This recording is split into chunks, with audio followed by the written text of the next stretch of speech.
l'investissement, pour moi, et de la façon dont je le comprends, j'ai envie de dire c'est presque un art, de construire un patrimoine en déployant de l'argent ou des capitaux sur différentes classes d'actifs, sur le long terme. Parce que quand vous achetez par exemple une action telle que Orange Côte d'Ivoire et que Orange Côte d'Ivoire perd 5%, n'est-ce pas? Si vous êtes dans le petit trading, peut-être que vous aurez gagné, peut-être que vous aurez perdu. Mais si vous gardez le titre d'Orange Côte d'Ivoire sur 6 mois ou un an, il est probable qu'en attendant 5 mois, 6 mois, la courbe et le prix de l'action remontent et est positif. Généralement, quand on investit sur le long terme, si on regarde les données historiques, c'est cyclique, il y a des hauts, il y a des bas, mais si on reste sur le long terme, généralement on est gagnant. En fait, la chose qui m'a beaucoup plu chez Daba Finance, c'est la maturité du produit. Il y a vraiment énormément de fonctionnalités. Il y a une fonctionnalité, par exemple, que j'adore, on va dire de marketplace, où tu peux voir l'ensemble des startups, tu peux voir même les cofondateurs. J'ai utilisé Daba Finance dans un contexte totalement différent. Donc, je devais découvrir certaines startups, au lieu d'aller faire des recherches encore pour chercher les cofondateurs. Daba Finance me permettait de faire tout ça. J'ai bien envie de savoir à quoi ressemblait la première version de Daba Finance. La version MVP 1.0. Donc, de manière pratique, si quelqu'un a 10 millions de fonds CFA aujourd'hui, comment est-ce que grâce à Daba Finance, il peut se constituer une liberté financière? Et ce sera au combien de temps? Ok.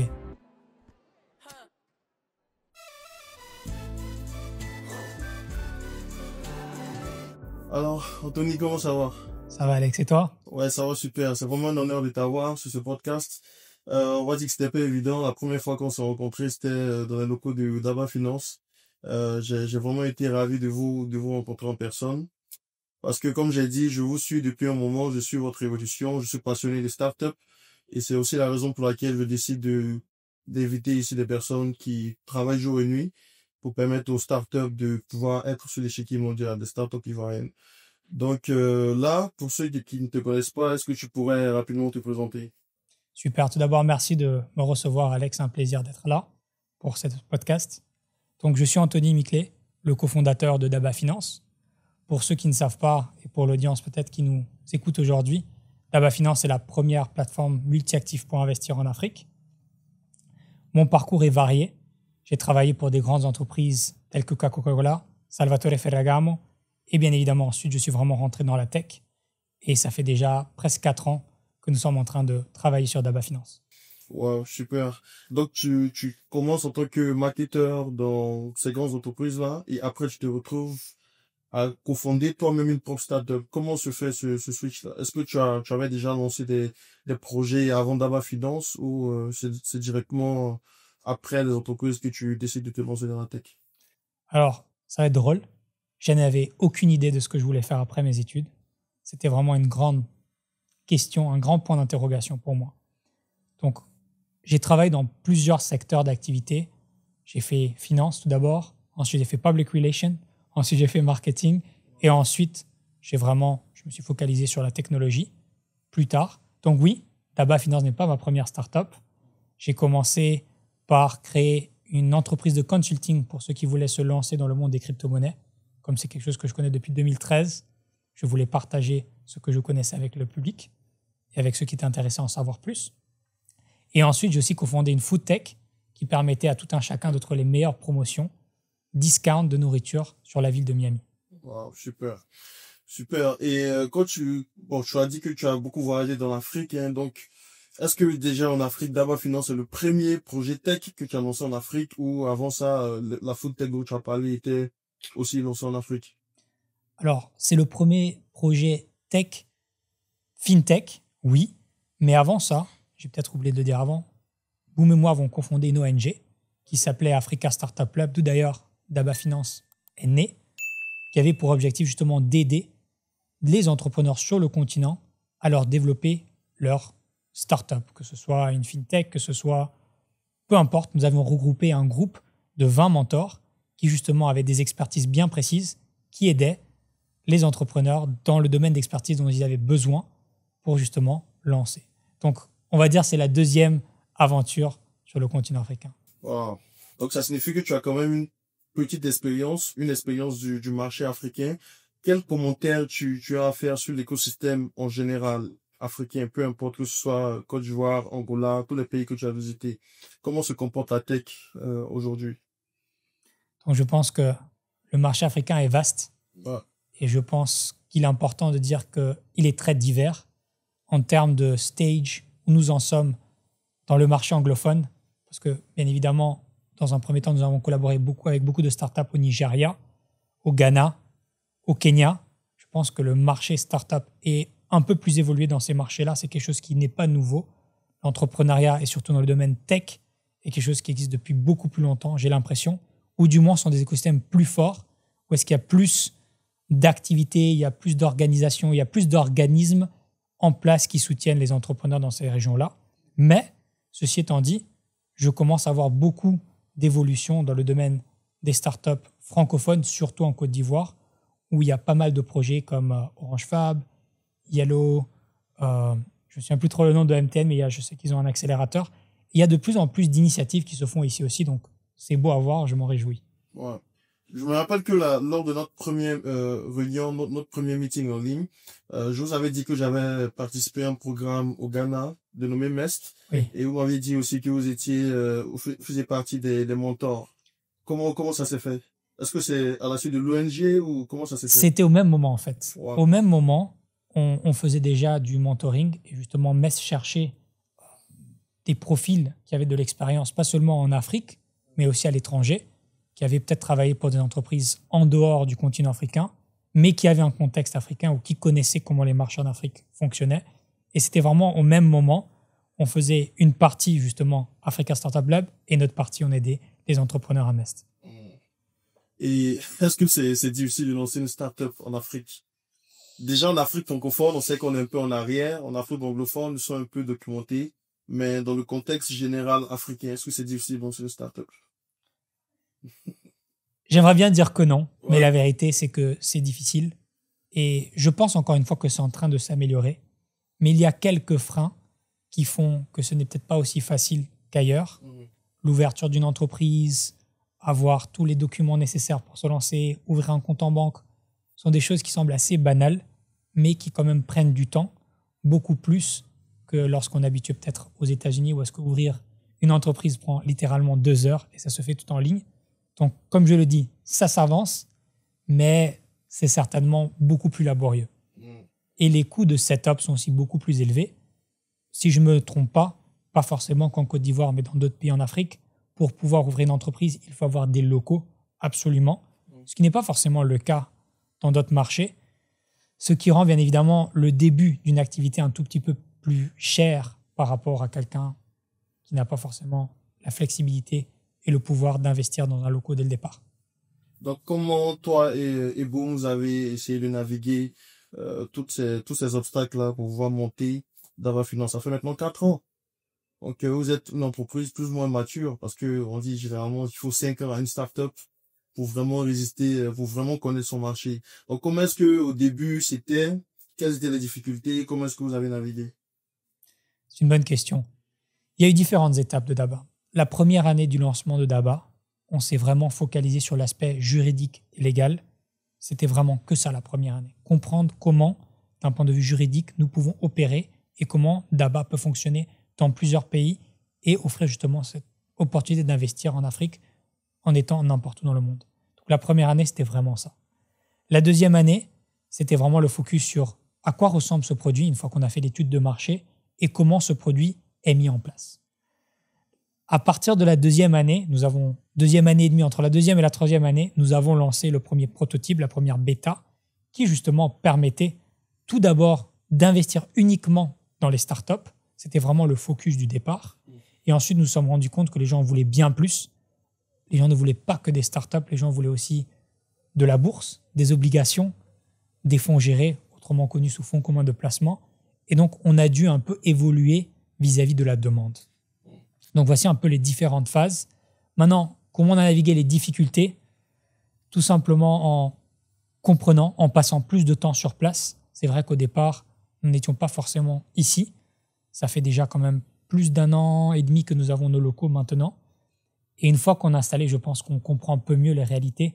On comprend un peu plus quels sont les challenges et comment on peut les résoudre. Mais d'où est venu le problème? Comment est-ce que vous avez identifié le problème?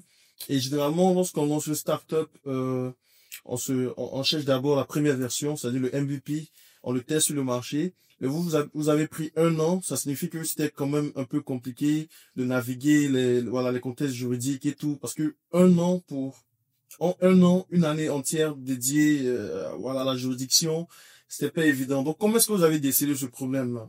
Qu'est-ce qui a été le déclic? Donc, je pense le déclic, c'était vraiment de comprendre quel est le besoin de base. Parce que nous n'avons pas décidé de lancer Daba. On s'est réveillé un matin, il y a un problème en Afrique. Pas du tout. Daba est né suite à un constat. C'est le constat que nous avons fait pendant Africa Startup Lab. On s'est rendu compte qu'en aidant les entrepreneurs, il y avait un problème. C'est qu'une fois qu'ils suivaient tout ce qu'il fallait faire, même s'ils avaient les résultats nécessaires, il y avait un problème qui subvenait qui était lequel? Je n'ai pas d'argent. J'ai besoin de lever des fonds. Donc, c'était le problème des capitaux qui étaient présents à ce moment-là. Et en faisant un peu de recherche, on s'est rendu compte que le problème des capitaux n'était pas forcément que présent sur le marché des startups, il était aussi présent dans d'autres marchés des capitaux, comme les marchés des capitaux de la bourse, où est-ce que forcément, par exemple sur le marché ici d'Aberviem, il n'y a pas forcément beaucoup de liquidités. Et donc, on s'est rendu compte que le problème n'est pas forcément que dans les startups, il vient d'ailleurs également. Et donc, en étudiant, on s'est dit, à l'époque, c'était 2022, la plupart des gens n'étaient pas forcément intéressés à la bourse ou aux obligations africaines. La plupart de la diaspora étaient vraiment intéressés il y a tout ce mouvement sur les startups. 2022, d'ailleurs, est l'année la plus forte, on va dire, en termes de funding pour les startups africaines. Je pense qu'il y a eu plus de 6 milliards qui ont été investis dans les startups africaines. Donc, tout le monde voulait vraiment participer dans cela. Mais, comme je le dis, l'investissement dans les startups, c'est risqué. Et donc, les gens voulaient autre chose. Et donc, on a écouté. Et ensuite, on a pu améliorer le produit en base de nos clients. Donc, c'est-à-dire actuellement, votre value proposition, c'est pas le fait qu'il y ait pas mal de startups sur l'application, c'est plutôt l'investissement en bourse. Alors, nous, on se dit ça. Tout un chacun a des préférences, n'est-ce pas? Peut-être que vous voulez avoir un peu de startup, un peu de bourse, un peu d'obligations. Nous nous sommes dit que en construisant l'infrastructure, on peut vous donner accès à tout. Maintenant, c'est à vous de choisir, en base à votre profil risque, ce que vous voulez, dans quoi vous voulez investir. Si vous préférez les startups, ou la bourse, ou les obligations, ou les fonds communs de placement, c'est à vous de choisir. Mais pour nous, la mission était de vous permettre de construire un portefeuille diversifié. Donc, pas seulement les startups, pas seulement la bourse, mais plusieurs types ou classes d'actifs pour être un peu financier sur une même plateforme. Wow, super. Et au début, on sait que, comme tu l'as dit, au début, c'est pas toujours évident d'avoir un financement pour une startup. Et vous-même, vous étiez aussi une startup qui décidait de mettre en relation, les investisseurs et les startups. Mais vous-même, comment, à votre niveau, vous vous êtes organisé pour pouvoir payer les développeurs, payer le personnel au début? Au début, il n'y a pas de secret. Ça sort de sa propre poche. Okay. Et donc, ça, c'est vraiment la première étape. Ensuite, on suit un peu le cycle. On fait généralement un family and friends. On essaie de trouver des gens dans notre cercle qui nous connaissent, qui nous croient, qui comprennent la vision du projet. Et on lève un tout petit peu d'argent pour peut-être justement payer les premiers développeurs et avoir une première version du produit.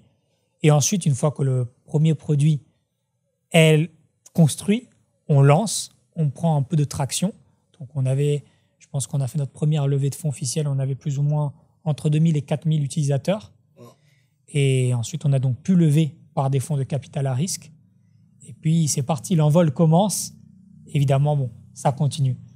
Okay. Est-ce que vous êtes passé par des incubateurs et tout ça aussi? Donc, c'est une bonne question.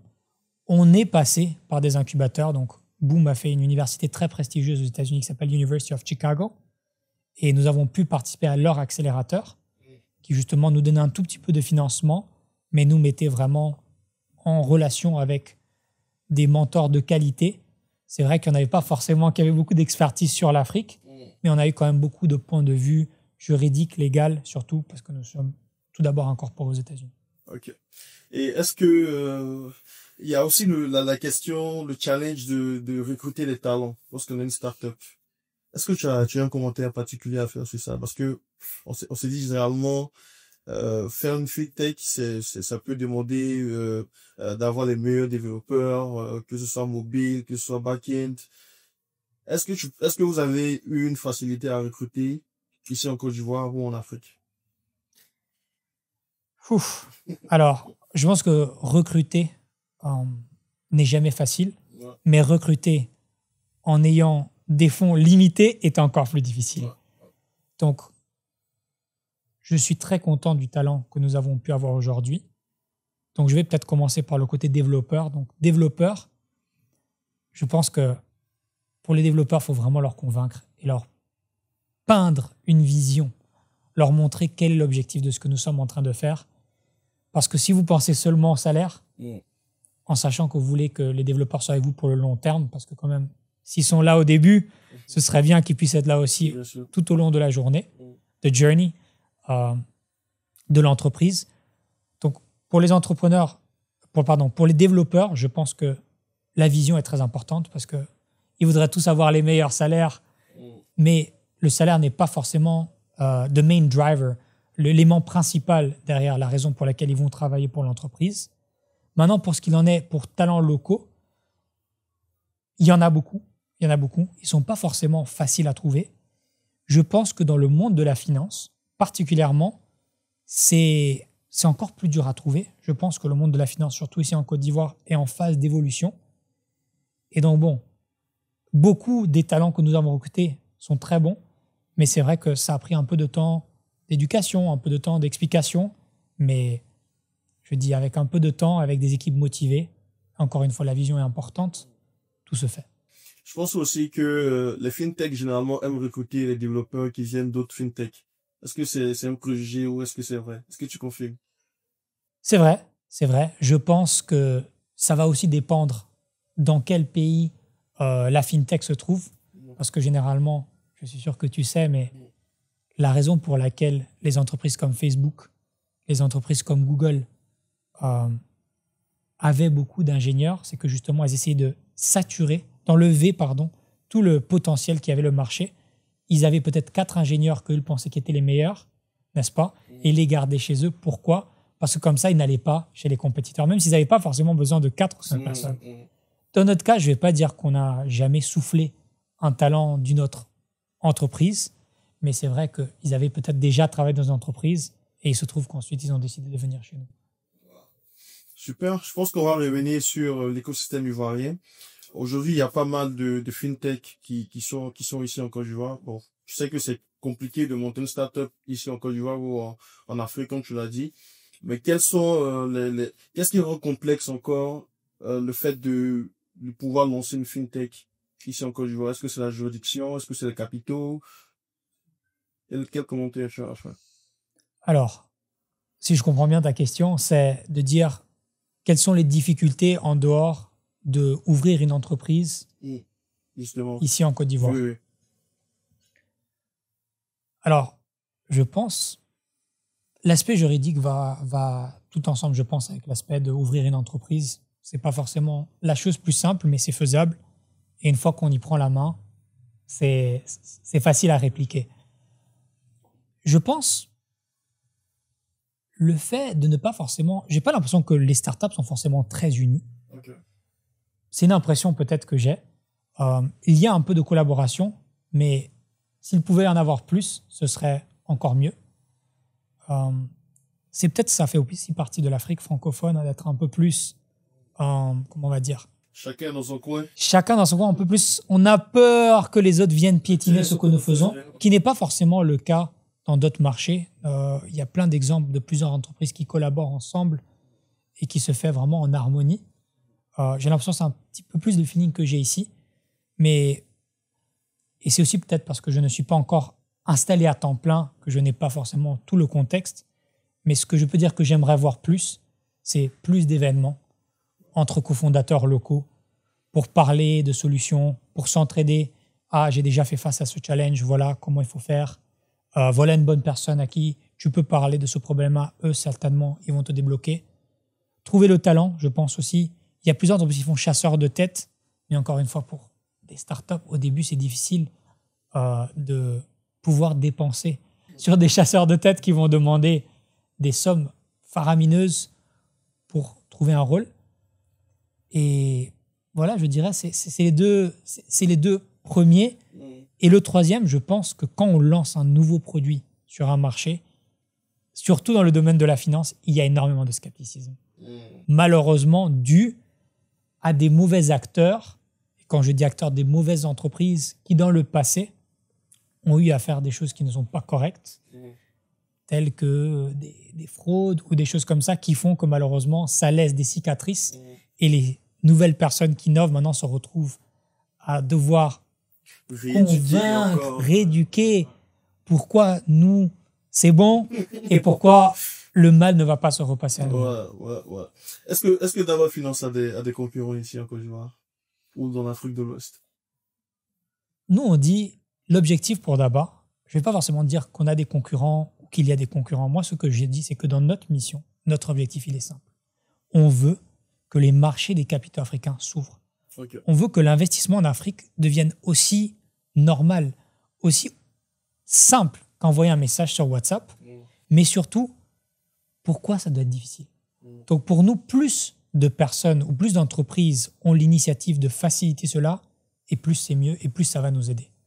Donc, moi, je ne suis pas dans l'optique compétiteur. On va aux États-Unis, il y a 10, 20, 40 plateformes pour investir en bourse. Pourquoi ce ne serait pas le cas dans cette sous-région? Donc, tu es de ceux qui pensent que chacun peut avoir sa part du gâteau. Hein. Absolument. Je pense que l'objectif, c'est d'ouvrir ces marchés des capitaux. Si nous allons les ouvrir, non seulement tout le monde va gagner sa part, et puis, comme je dis, que le meilleur gagne. Ouais, super. Sinon, j'allais te demander, comme tu es spécialiste en marketing, j'allais te demander quelles sont les stratégies que tu décides de mettre en place au niveau de Daba pour pouvoir être toujours mieux que ses concurrents. Est-ce que c'est au niveau du produit, du service client, TikTok? Peut-être que tu as quelques astuces à partager à l'audience, on ne sait jamais. Certainement. Donc, je tiens à redire à nouveau que pour moi, la concurrence, c'est bien de savoir ce qui se passe, mais ce n'est pas forcément quelque chose sur lequel je me focus énormément. Moi, mon focus, c'est mon produit ou notre produit à Daba doit fonctionner. Okay. Et il doit répondre à un vrai besoin. Ça, vraiment, c'est mon focus.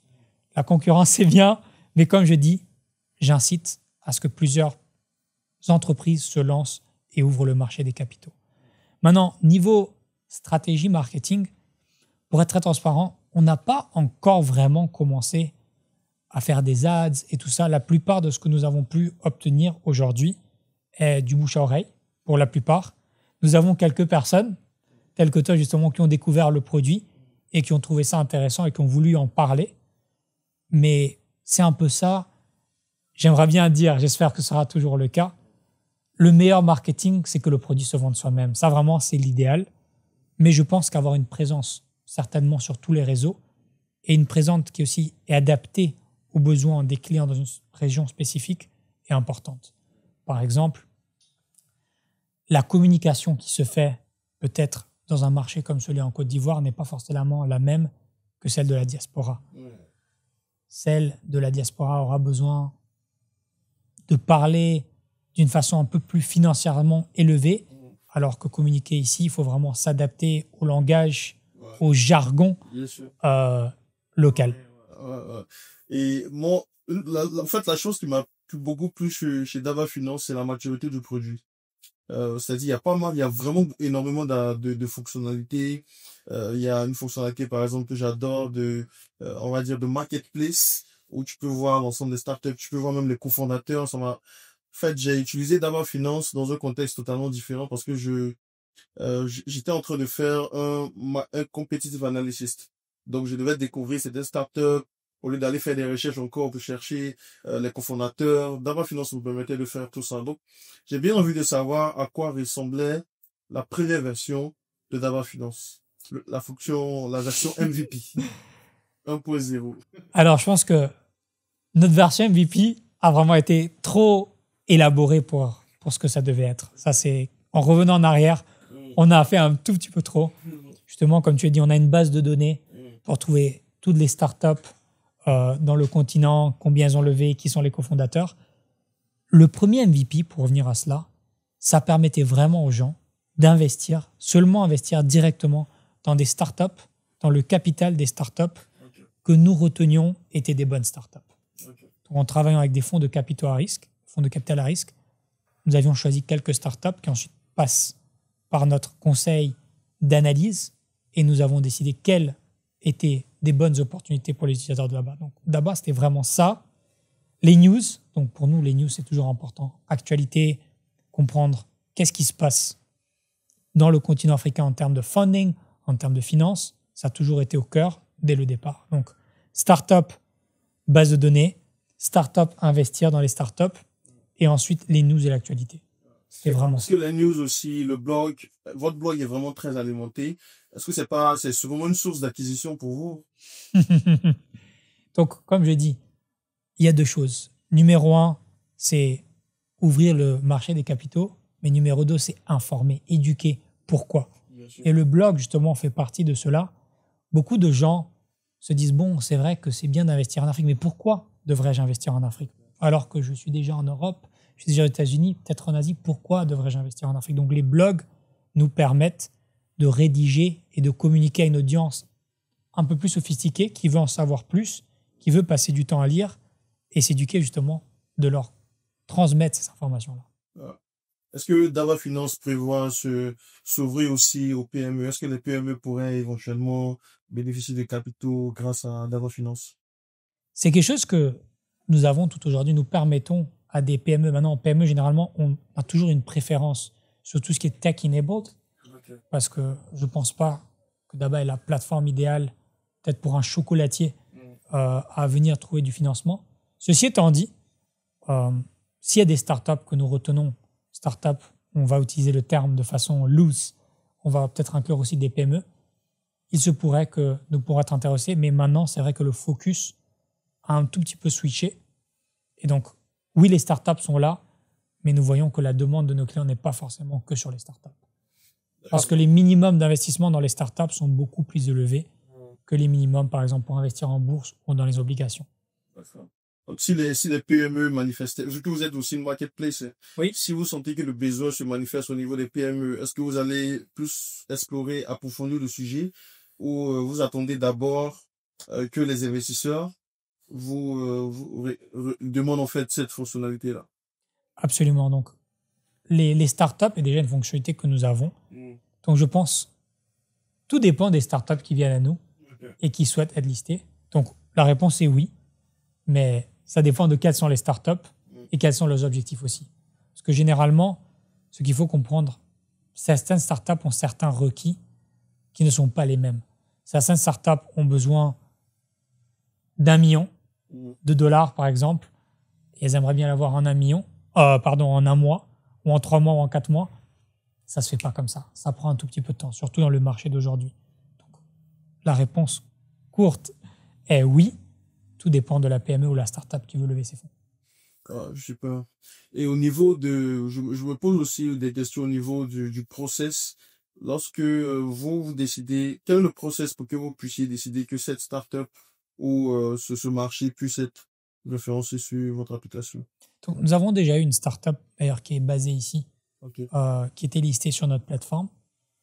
Maintenant, pour le process, c'est plutôt simple. Généralement, les startups appliquent sur notre site, où généralement, c'est quelqu'un qui nous parle de cette startup, qui nous dit, écoutez, ça c'est une startup qui est intéressante, je pense que ce serait bien que vous échangez avec eux. Ou bien c'est une startup qui a envie d'avoir un peu de visibilité devant nos séries d'investisseurs et qui a besoin justement d'avoir un véhicule d'investissement. Parce que généralement, ça aussi c'est un problème ou une problématique que beaucoup de startups ont. Créer un véhicule d'investissement est cher. Et si on va lever 5 000, 10 000, 15 000 dollars, le coût de véhicule généralement est très élevé. Et nous faisons ça pour un coût très minime qui leur permet justement d'avoir cette flexibilité de regrouper plusieurs chèques, plusieurs investisseurs. Même si c'est 15 000, 20 000 dollars, on peut le faire grâce à notre technologie et notre infrastructure. Maintenant, le process, comme j'ai dit, soit l'entreprise est référée, soit l'entreprise applique sur notre site. Une fois que cela est fait, nous avons... j'ai oublié le troisième, généralement un fonds d'investissement ou un fonds de capital à risque nous parle aussi de cette startup-là. Ensuite, nous avons une équipe interne qui fait de l'analyse, qui demande tous les documents d'entreprise, d'enregistrement. On fait quand même une certaine due diligence parce qu'on ne liste pas n'importe qui sur notre plateforme. Justement, on veut s'assurer que quand même les entreprises sont sérieuses et ont quelque chose de sérieux, parce que sinon les investisseurs derrière, vous imaginez bien qu'est-ce qui va se passer. Et ensuite, généralement, sous 3 semaines à 4 semaines, nous faisons une décision, nous avons plusieurs calls avec la startup en tout temps, et si nous disons « Ok, d'accord, c'est bon », nous commençons à lister l'entreprise sur la plateforme de Daba, et puis c'est parti. Donc, il y a des startups ivoiriennes qui sont désollicitées. Oui, il y a eu déjà une startup ivoirienne qui a été listée. Une seule actuellement. Pour l'instant, une seule. Nous en avons vu d'autres qui sont au Kenya, au Ghana, pas mal au Nigeria, évidemment, en Égypte. Mais oui. D'accord. Alors, je voulais revenir sur ma vidéo, ma première vidéo qui a touché le million de vues. La première vidéo où je parlais de Daba Finance a touché le million de vues. Sinon, j'avais d'autres vidéos avant ça. Bon, cette vidéo aussi a suscité un intérêt pour Daba Finance. Beaucoup de personnes m'ont écrit, beaucoup de commentaires. Est-ce que de manière concrète, à part tout cet engouement, ces questions, Daba Finance a bénéficié de cette vidéo? Absolument. Je pense que, merci d'ailleurs pour avoir parlé de Daba avant même qu'on se connaisse. Certainement, ça nous a ramené pas mal de visibilité. Il y a une bonne communauté.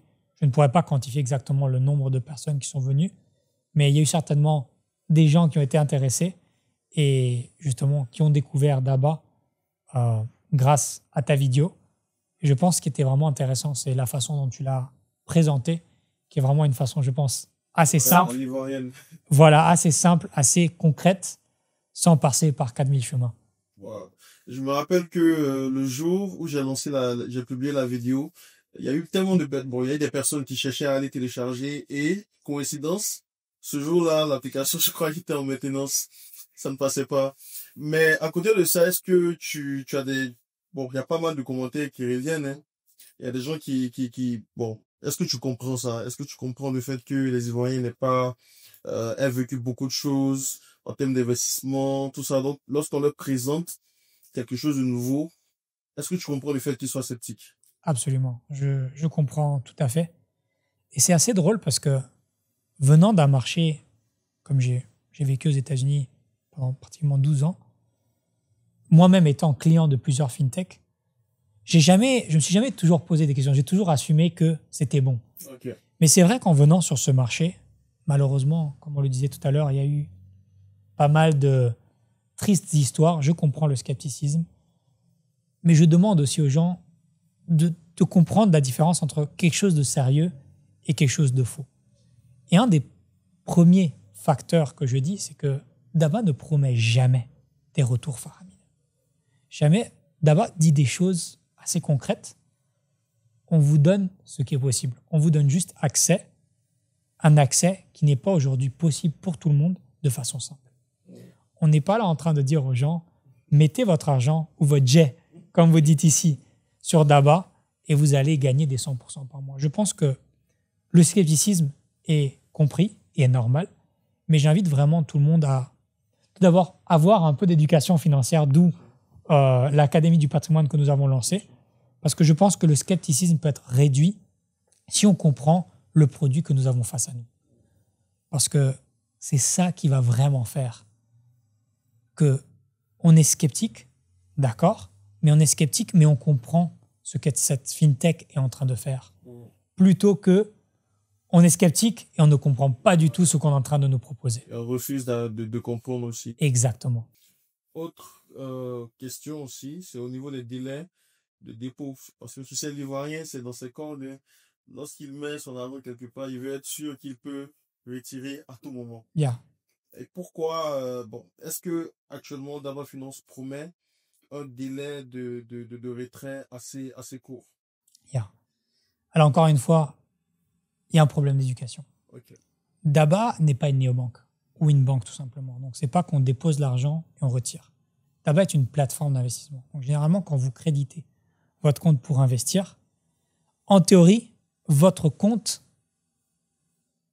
votre argent, quand vous l'investissez, c'est dans un compte d'investissement.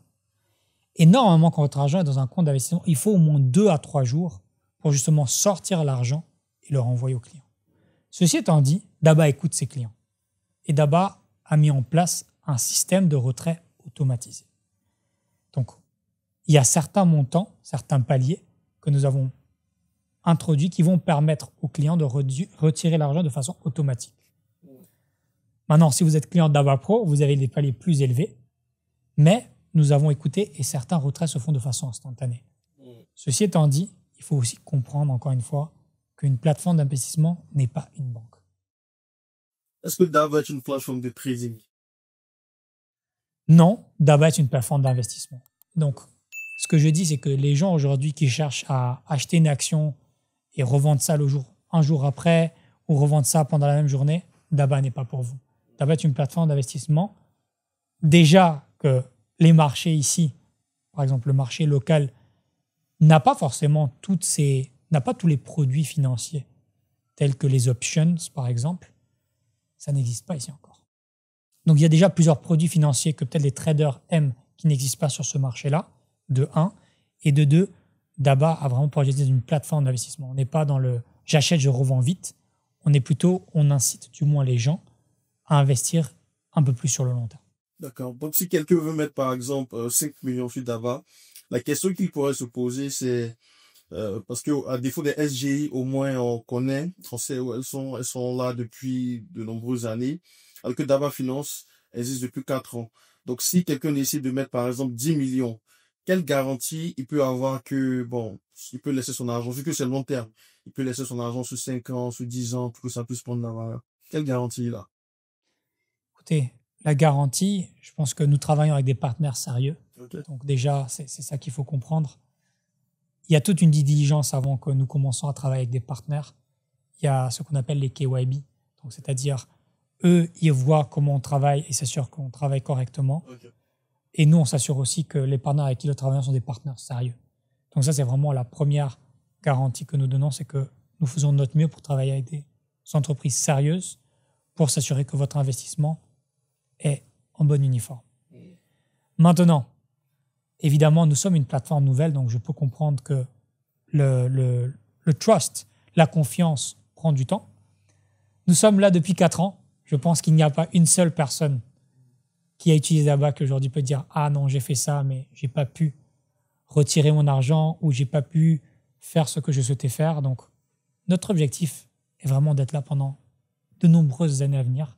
Comme je l'ai dit, notre objectif est de rendre les marchés des capitaux en Afrique faciles et simples d'accès. Donc, la garantie que vous avez, c'est que nous sommes venus ici vraiment pour travailler sérieusement et changer la narrative des marchés des capitaux. Nous ne sommes pas là pour s'amuser. Wow, super, super. Donc, tu as parlé aussi d'un autre produit que vous avez sorti, l'Académie du patrimoine.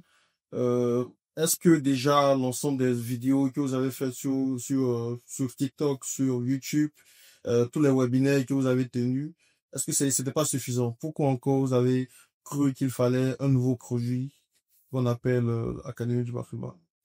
C'est une bonne question. Alors, je pense que, justement, encore une fois, à partir de la crédibilité, pourquoi nous, on passe vraiment pas mal de temps à essayer d'éduquer et d'apprendre les bases parce que c'est très important. Sans les bases et sans comprendre, ça ne sert à rien d'investir. Vous allez gagner, vous allez perdre, vous n'allez même pas comprendre ce qui se passe. Donc, ce qu'on s'est dit, c'est que tout ce qu'on a fait sur TikTok et sur YouTube n'est pas forcément très bien organisé. Donc, il y a plusieurs contenus, il y a des contenus qui datent d'1 an, 1 an et demi. Il y a des gens qui veulent savoir concrètement que maintenant que j'ai appris les actions, comment j'implémente ce que j'ai appris sur l'application. On s'est dit on doit rendre tout ça simple dans une seule place et on veut rendre ça accessible. C'est surtout ça. Et donc, les gens justement qui veulent apprendre, mais qui veulent apprendre avec un tout petit peu plus de qualité et plus de précision et plus en détail ce que nous avons pu couvrir sur nos vidéos TikTok et YouTube, vont avoir accès vraiment en approfondi au savoir, aux vraies connaissances de comment apprendre à investir. On va vraiment un tout petit peu plus en profondeur et on rend ça évidemment simple à la portée de tout le monde. Wow, super. Je pense qu'on arrive déjà à la fin. Donc, j'ai quelques dernières questions. Quelle différence fondamentale tu fais déjà entre le trading, j'en ai parlé un peu tout à l'heure, mais quelle différence fondamentale tu fais entre le trading et l'investissement en bourse? Parce que, on peut dire c'est à peu près les mêmes courbes. Pour quelqu'un qui s'y connaît pas, il va dire, c'est la même chose. Donc, quelle est la différence que tu fais en tant que cofondateur de Dava Finance? Alors, donc, un trader, déjà, c'est quelqu'un qui va investir sur une toute petite fréquence ou une petite durée. Donc, généralement, les traders sont plus sur le Forex, Il y en a qui sont sur les bourses, bien évidemment, mais c'est vraiment surtout le forex. Donc, j'achète et peut-être en quelques fractions de secondes ou quelques minutes, je revends tout de suite ma position. C'est du très court terme et c'est à haute fréquence. Je vends vite et j'achète. Je vends vite, j'achète. Je vends vite, j'achète. Et on le fait plusieurs fois. C'est beaucoup plus risqué, numéro 1. Et numéro 2, c'est beaucoup d'analyse de graphiques, comprendre qu'est-ce qui se passe sur les courbes. Mais ce n'est pas des courbes sur une semaine ou un mois forcément qu'on regarde. C'est des courbes sur un jour, c'est des courbes sur une minute, c'est des courbes sur 5 minutes qu'on regarde. L'investissement, n'est-ce pas, pour moi et de la façon dont je le comprends, j'ai envie de dire c'est presque un art de construire un patrimoine, n'est-ce pas, en déployant de l'argent ou des capitaux sur différentes classes d'actifs sur le long terme. Ou investir sur une période qui est certainement plus longue qu'un jour ou 2 jours. C'est investir vraiment sur 6 mois, 7 mois, 8 mois, 1 an ou plus. Donc c'est vraiment c'est ça. C'est long terme et déjà c'est moins risqué parce que quand vous achetez par exemple une action telle que Orange Côte d'Ivoire par exemple et que Orange Côte d'Ivoire perd 5%, n'est-ce pas? Si vous êtes dans le petit trading vite fait, peut-être que vous aurez gagné, peut-être que vous aurez perdu. Mais si vous gardez le titre d'Orange Côte d'Ivoire sur 6 mois ou 1 an, il est très probable que si vous étiez en perte aujourd'hui, évidemment, il faut toujours comprendre qu'est-ce qui se passe avec cette entreprise, si le chiffre d'affaires tourne ou pas, mais il est probable qu'en attendant 5 mois, 6 mois, la courbe et le prix de l'action remontent et est positif. Donc, généralement, quand on investit sur le long terme en bourse, on sort toujours gagnant, généralement parlant. Si on regarde les données historiques, c'est cyclique, il y a des hauts, il y a des bas, mais si on reste sur le long terme, généralement, on est gagnant. Donc, est-ce que le tabac est réellement en train de révolutionner la manière dont un Africain pourrait investir? Parce que de manière classique, c'est aller vers les SGI.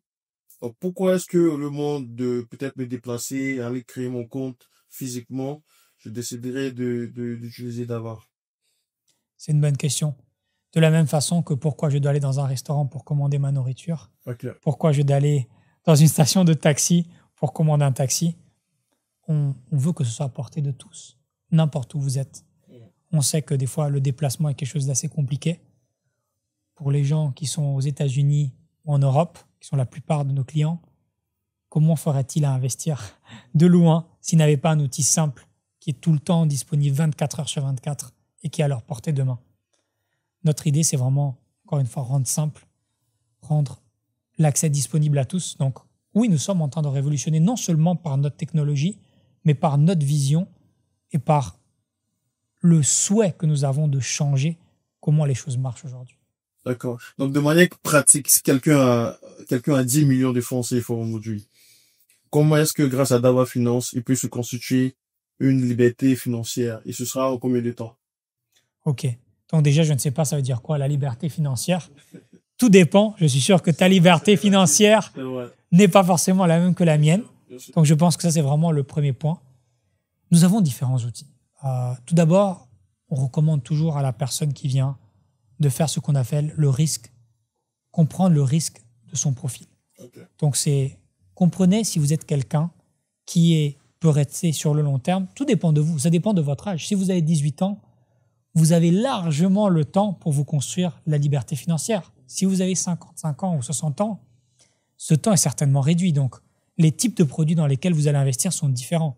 Et peut-être que l'argent que vous avez, c'est plutôt en mode préservation, plutôt que je veux mettre du risque dans mes investissements, tel qu'investir dans des actions, ou est-ce que ça peut fluctuer. Donc, d'abord, vraiment, tout type d'outils selon votre profil.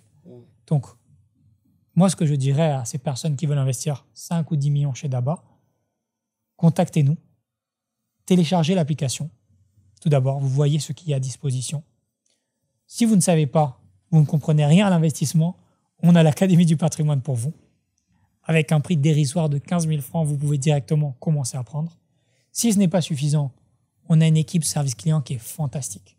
Toujours à disposition, qui des fois, justement, on leur dit « mais vous passez trop de temps à expliquer comment ça marche ». Mais ils sont vraiment dévoués dans la mission que nous avons. Et si vous savez déjà dans quoi vous voulez investir, allez-y. Nous avons tous les types de produits pour vous et nous en aurons encore plus avec le temps. Wow, super. Super, super. Je pense que après cette vidéo là, si quelqu'un doute encore de la crédibilité de Dava Finance, bon, on saura pas quoi faire. Mais je salue vraiment tous les efforts que vous faites pour continuer à éduquer. Vous comprenez très bien que le marché africain est nouveau à toutes ces pratiques-là. On n'a pas l'habitude. Déjà même avec l'avènement du mobile money, on était un peu sceptique, mais comme c'était des grands groupes, on sait que ok, si ça capote, on sait où aller. Donc c'est ce qui freine un peu les startups, surtout les fintech. Je pense que toutes les fintech ici en Côte d'Ivoire, même Wave a connu ce problème-là. Wave a dû éduquer pendant des années, des années, des années, malgré que les gens utilisaient, mais ils ont continué d'éduquer. Donc, je vous souhaite vraiment beaucoup de courage. Encore merci d'avoir accepté mon invitation. Et ouais, je sais pas si tu as un dernier mot. Oui, bien sûr. D'abord, merci encore. Mon dernier mot, c'est informez-vous. Il y a tellement de ressources aujourd'hui qui sont disponibles en dehors de Daba pour comprendre comment les choses marchent. Donc, nous sommes un outil qui est à votre disposition. Et si vous avez des questions, n'hésitez pas. On reste à votre disposition. Je vous assure que on va regarder cette vidéo d'ici 10 ans et on va dire « Ah, ça c'est Dava, avec qui Alex était ?» Et ils sont encore là en train de démocratiser. Notre mission, vraiment, est celle de permettre à tout le monde d'investir. C'est ça que c'est-à-dire que ce que je dis souvent, c'est que Boom et moi avons tous les deux des très bons postes. On était très bien aux États-Unis. Mais cette mission n'est pas seulement de créer un produit. C'est une mission qui nous tient à cœur de vraiment rendre l'investissement accessible à tous. C'est vraiment ça qui est important de comprendre. On ne fait pas ça parce que ça nous amuse ou parce que c'est cool d'être dans une tech. On adore ce qu'on fait et notre mission est celle de démocratiser l'accès pour tout le monde. Donc, je vous invite à tester. Ne serait-ce si vous êtes sceptique, testez et vous aurez vraiment votre point de vue par vous-même. En tout cas, nous, on sera là, prêt à vous répondre à toutes les questions que vous avez. Merci. Se dit à la prochaine. Merci.